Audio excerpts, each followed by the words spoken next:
छायावाद के सुप्रसिद्ध आधार स्तंभ जयशंकर प्रसाद का जन्म 1889 ईस्वी में काशी के सोंगनी साहू नाम से प्रसिद्ध संपन्न वैश्य परिवार में हुआ। इनके पिता का नाम बाबू देवी प्रसाद तथा माता का नाम मुन्नी देवी था। प्रसाद जी प्रतिभा एवं कौशल के धनी होने के साथ साथ स्वभाव से विनम्र थे। अंतर्मुखी प्रवृत्ति के साथ साथ परिश्रमी स्वभाव इनकी विशेषता रही है। कविता करने की प्रवृत्ति बचपन से ही रही है। प्रारंभ में जयशंकर प्रसाद ब्रज भाषा में कलाधर उपनाम से लिखते थे। जयशंकर प्रसाद के बचपन का नाम झारखंडी था। ये छायावाद के सुमेरु व आधार स्तंभ माने जाते हैं। जयशंकर प्रसाद बहुमुखी प्रतिभा के धनी थे। उन्होंने नाटक, उपन्यास, कहानी, कविता, निबंध आदि सभी क्षेत्रों में कलम चलाई। सर्वाधिक महत्वपूर्ण नाटककार के रूप में उभरे। कथा साहित्य में जो स्थान प्रेमचंद का है वही स्थान नाटक साहित्य में जयशंकर प्रसाद का है। जयशंकर प्रसाद की चर्चित काव्य कृतियाँ हैं उर्वशी 1909 ईस्वी में और यह एक चंपू काव्य है। वन मिलन 1909 ईस्वी में, प्रेम राज्य 1909 ईस्वी में, प्रेम पथिक 1909 ईस्वी में, कानन कुसुम 1912 ईस्वी में, करुणालय 1913 ईस्वी में। हिंदी का यह प्रथम गीति नाटक है। महाराणा का महत्व 1914 ईस्वी में, झरना 1918 ईस्वी में, आंसू 1925 ईस्वी में, लहर 1933 ईस्वी में, कामायनी 1935 ईस्वी में। चित्राधार की भाषा ब्रज भाषा है। इस संकलन में प्रसाद जी की 10 कृतियां शामिल हैं। कानन कुसुम, प्रेम पथिक, महाराणा का महत्व, करुणालय, चंद्रगुप्त मौर्य, छाया, उर्वशी, राज्यश्री, प्रायश्चित तथा कल्याणी परिणय। कानन कुसुम खड़ी बोली कविताओं का पहला संग्रह है। आंसू मानवीय विरह काव्य है।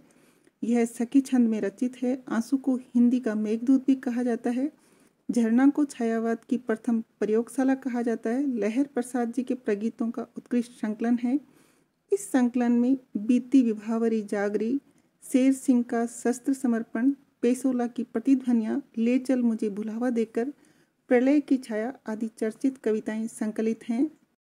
कामायनी 15 सर्गों में रचित श्रेष्ठ रूपक महाकाव्य है। इस पर कश्मीरी शैव दर्शन के प्रत्यभिज्ञ दर्शन का विशेष प्रभाव दिखलाई देता है। कामायनी छायावाद की प्रतिनिधि रचना मानी जाती है। इसे हिंदी का उपनिषद या छायावाद का उपनिषद भी कहा जाता है। छायावाद के सबसे ज़्यादा दार्शनिक कवि होने के कारण जयशंकर प्रसाद को छायावाद का ब्रह्म भी कहा जाता है। 1909 ईस्वी में काशी से जयशंकर प्रसाद एवं अंबिका प्रसाद गुप्त ने इंदु पत्रिका का प्रकाशन किया था। प्रेम पथिक और करुणालय इसी इंदु पत्रिका में प्रकाशित हुए थे। 1929 ईस्वी में रचित प्रसाद की एक घूंट को हिंदी की पहली एकांकी माना जाता है। काव्य कला तथा अन्य निबंध नाम से प्रसाद ने प्रसिद्ध निबंध संग्रह की रचना भी की है। कामायनी को मंगला प्रसाद पारितोषिक पुरस्कार मिला है। जयशंकर प्रसाद ने कथा साहित्य के क्षेत्र में 69 कहानियों, 5 संग्रहों में तथा 3 उपन्यासों की रचना की। ये कहानी संग्रह है छाया, प्रतिध्वनि, आकाशदीप, आंधी तथा इंद्रजाल। प्रसाद की पहली कहानी ग्राम 1911 ईस्वी में इंदु पत्रिका में प्रकाशित हुई। अंतिम कहानी सालवती 1936 ईस्वी में प्रकाशित हुई। 3 चर्चित उपन्यास कंकाल, तितली तथा इरावती अपूर्ण रहा, इसे पूरा नहीं कर पाए थे।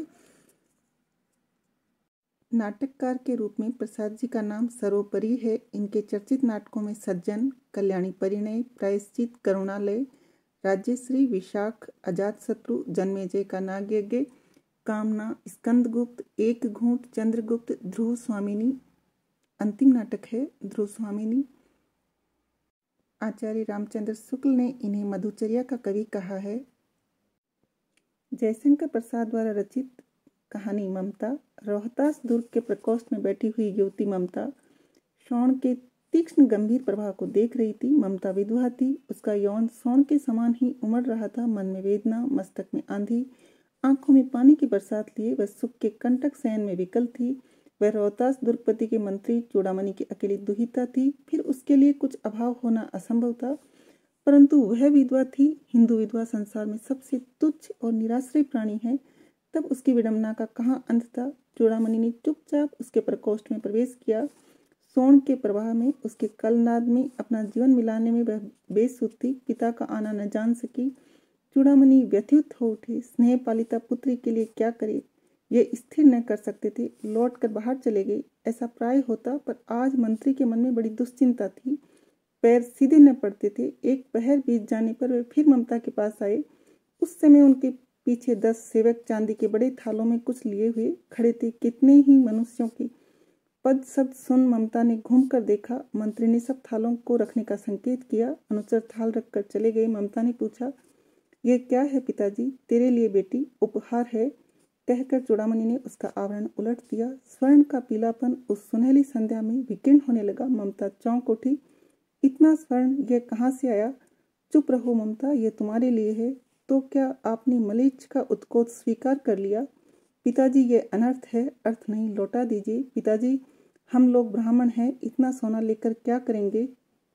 इस पतनोन्मुख प्राचीन सामंत वंश का अंत समीप है बेटी। किसी भी दिन शेरशाह रोहिताश्व पर अधिकार कर सकता है। उस दिन मंत्रित्व न रहेगा। तब के लिए बेटी, हे भगवान, तब के लिए, विपद के लिए इतना आयोजन, परम पिता की इच्छा के विरुद्ध इतना साहस। पिताजी, क्या भीख न मिलेगी? क्या कोई हिंदू भूपृष्ठ पर न बच रह पाएगा जो ब्राह्मण को 2 मुट्ठी अन्न दे सके? यह असंभव है। फेर दीजिए पिताजी, मैं कांप रही हूँ। इसकी चमक आंखों को अंधा बना रही है। मूर्ख है, कहकर चूड़ामणि चले गए। दूसरे दिन जब डोलियों का तांता भीतर आ रहा था, ब्राह्मण मंत्री चूड़ामणि का हृदय धक धक करने लगा। वह अपने को रोक न सका। उसने जाकर रोहिताश्व दुर्ग के तोरण पर डोलियों का आवरण खुलवाना चाहा। पठानों ने कहा, यह महिलाओं का अपमान करना है। बात बढ़ गई। तलवारें खींची। ब्राह्मण वहीं मारा गया और राजा रानी और कोच सब छली शेरशाह के हाथ पड़े। निकल गई ममता। डोली में भरे हुए पठान सैनिक दुर्ग भर में फैल गए, पर ममता न मिली। काशी के उत्तर में धर्मचक्र विहार, मौर्य और गुप्त सम्राटों की कीर्ति का खंडहर था। भग्न चूड़ा, तृण गुलमुख से ढके हुए प्राचीर, ईंटों की ढेर में बिखरी हुई भारतीय शिल्प की विभूति ग्रीष्म की चंद्रिका में अपने को शीतल कर रही थी। जहाँ पंचवर्गीय भिक्षु गौतम का उपदेश ग्रहण करने के लिए पहले मिले थे, उसी स्तूप के भग्नावशेष की मलिन छाया में एक झोंपड़ी के दीपालोक में एक स्त्री पाठ कर रही थी। अनन्याश्चिंतयन्तो मायजना पर्युपासते। पाठ रुक गया। एक भीषण और हताश आकृति दीप के मंद प्रकाश में सामने खड़ी थी। स्त्री उठी। उसने कपाट बंद करना चाहा, परंतु उस व्यक्ति ने कहा, माता, मुझे आश्रय चाहिए। तुम कौन हो? स्त्री ने पूछा। मैं मुगल हूँ। चौसा युद्ध में शेरशाह से विपन्न होकर रक्षा चाहता हूँ। इस रात अब आगे चलने में असमर्थ हूँ। क्या शेरशाह से? स्त्री ने अपने ओठ काट लिए। हाँ माता, परंतु तुम भी वैसे ही क्रूर हो। वही भीषण रक्त की प्यास, वही निष्ठुर प्रतिबिंब तुम्हारे मुख पर भी है। सैनिक, मेरी कुटी में स्थान नहीं।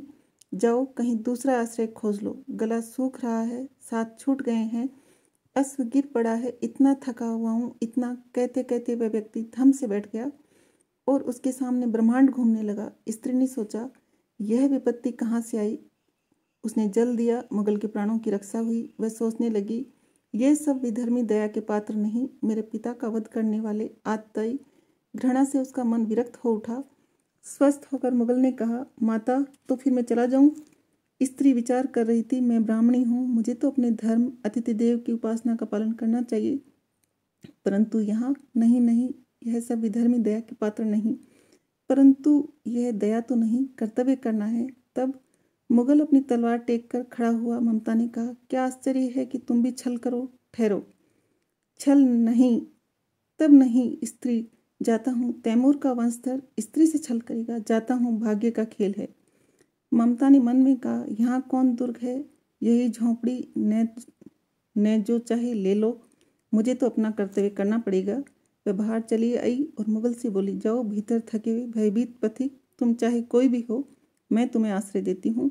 मैं ब्राह्मण कुमारी हूँ, सब अपना धर्म छोड़ दे तो मैं भी क्या छोड़ दूँ? मुगल ने चंद्रमा के मंद प्रकाश में वह महिमामय मुखमंडल देखा। उसने मन ही मन नमस्कार किया। ममता पास की टूटी हुई दीवारों में चली गई।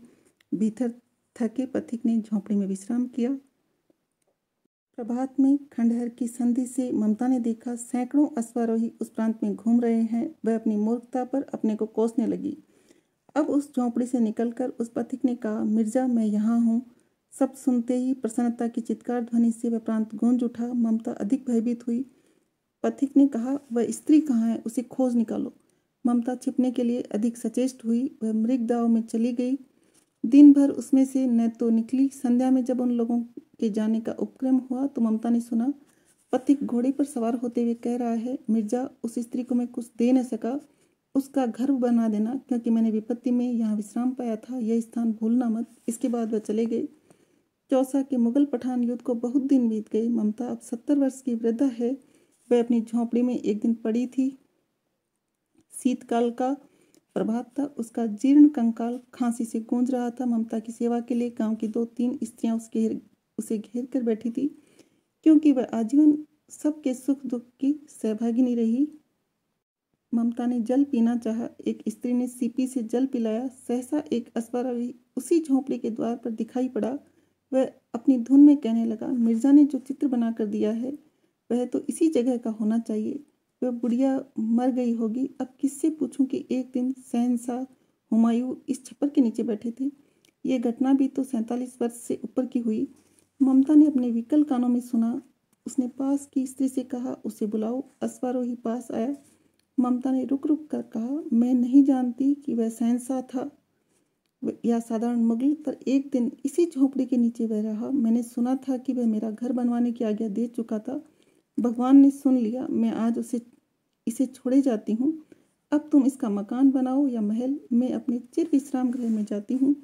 वह अश्वारोही अवाक खड़ा था। बुढ़िया के प्राण पक्षी अनंत में उड़ गए। वहाँ एक अष्टकोण मंदिर बना और उस शिलालेख पर लगाया गया, 7 देश के नरेश हुमायूं ने एक दिन यहाँ विश्राम किया था। उनके पुत्र अकबर ने उनकी स्मृति में यह गगनचुंबी मंदिर बनाया, पर उसमें ममता का कहीं नाम नहीं था।